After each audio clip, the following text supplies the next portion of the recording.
Hi, Marc Luc Carrier here again with the seventh edition of a Readings from Fakes, an unpublished novel, which may well be published soon. Negotiations are underway.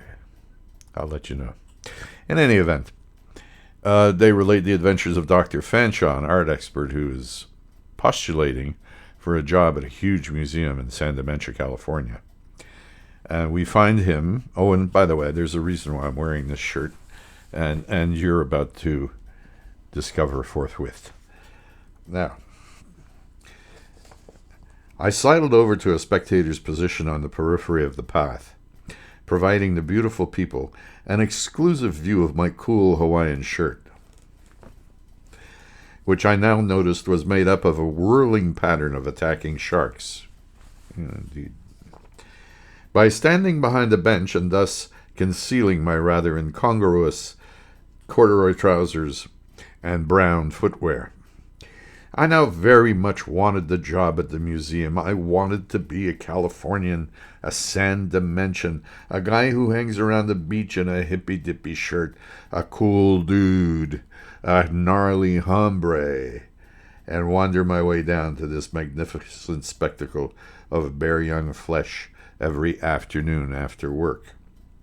I wanted to sit and sip exotic cocktails with tiny bamboo umbrellas in a garden filled with colorful, fragrant flowers, shaded by majestic palm trees. Oh, I could see myself in a white linen suit and a Panama hat at a rakish angle, sitting on a rattan chair, puffing on a huge Cuban cigar. I wanted the title, Curator of Drawings and Prints for the Alger and Elizabeth Paddock's Museum of Art and Antiquities. I wanted a position filled with prestige, replete with loads of dosh and, as I suspected, very little actual work. A sloth's dream come true. But I was alone at the center of this heady cocktail of fantasies and desires. None of my daydreams included my wife, Horsey. She just wasn't in the picture. I'd often thought that our marriage would greatly benefit from our living apart. Our relationship could only thrive by a separation of several thousand miles, communication thus limited to emails and the occasional phone call. In this way, we could both pursue our separate interests without hindrance. Horsey lived for horses.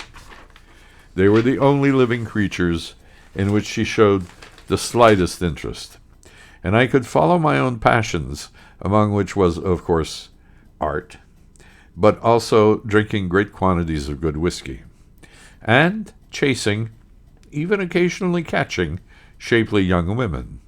Thus my wide-eyed admiration of the female denizens of the San Dementia boardwalk.